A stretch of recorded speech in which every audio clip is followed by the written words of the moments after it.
Welcome guys, so in this video I'm gonna show you pro mode of camera in T-Mobile phone.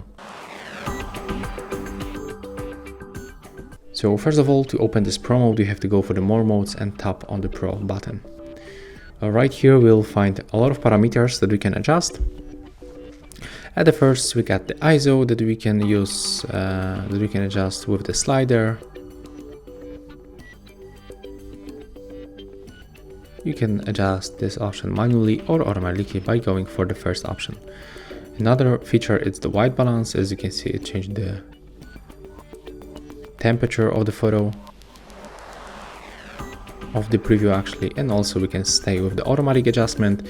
The same for the shutter speed, we can set it even for the 30 seconds. When you click right here, you can adjust exposure compensation. That's the only parameter that we can adjust only manually. When you go for this bar, you can enable timer between 3 or 10 seconds.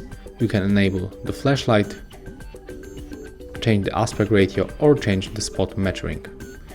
And yeah, that's all for this video. If you find it helpful, just remember to leave a like, comment and subscribe.